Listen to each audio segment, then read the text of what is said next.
இன்னைக்கு நாம க்ரோஷெட் வரைக்க பேசிக் ஸ்டிச்சஸ் எல்லாம் என்னென்ன அப்படின்னு பார்க்கலாம். அதுக்கு நான் வந்து ஒரு yarn அண்ட் ஒரு ஹூக் எடுத்திருக்கேன். நான் வந்து எனக்கு 3.5 ஹூக் எடுத்திருக்கேன். அதுக்கப்புறம் ஸ்லிப் நாட் வந்து ரொம்ப ஈஸி. என்ன ப்ராஜெக்ட் பண்றதா இருந்தாலும் பேசிக்கா நம்ம வந்து ஒரு ஸ்டார்டிங் நாட் வந்து ஸ்லிப் நாட் இல்லைன்னா மேஜிக் ரிங் போட்டு ஸ்டார்ட் பண்ணுவோம். இன்னைக்கு நம்ம ஸ்லிப் நாட் போட்டு ஸ்டார்ட் பண்ணலாம். இது நம்ம நார்மலா போடுவோம் இல்லைங்களா த்ரெட்ல. இப்படி போட்டுட்டு இந்த உள்ள இருக்கிறத இப்படி எடுத்து போட்டுக்கலாம். இதுதான் ஸ்லிப் நாட். இப்படி ரொம்ப சிம்பிள் தான். சும்மா இப்படி சுத்திட்டு இந்த உள்ள எடுத்து டைட் பண்றது. இதான் ஸ்லிப் நாட். இதை நீங்க நீடில் வச்சு மாதிரியும் பண்ணலாம்.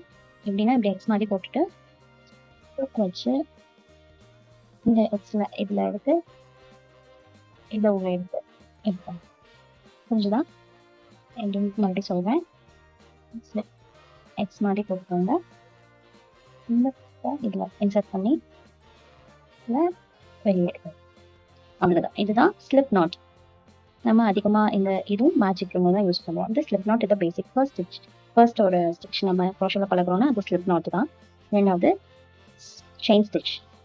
செயின் ஸ்டிச்சுக்கு எங்கள் ஸ்லிப் நாட்ல ஆல்ரெடி நம்ம ஹூக் இன்சர்ட் ஆகி தான் இருக்கும். இதையே நம்ம இந்த ஹூக்கில் இப்படி புல் பண்ணி ஒரு சுற்றி இந்த ஹோல்ஸில் வெளியே எடுக்கணும்.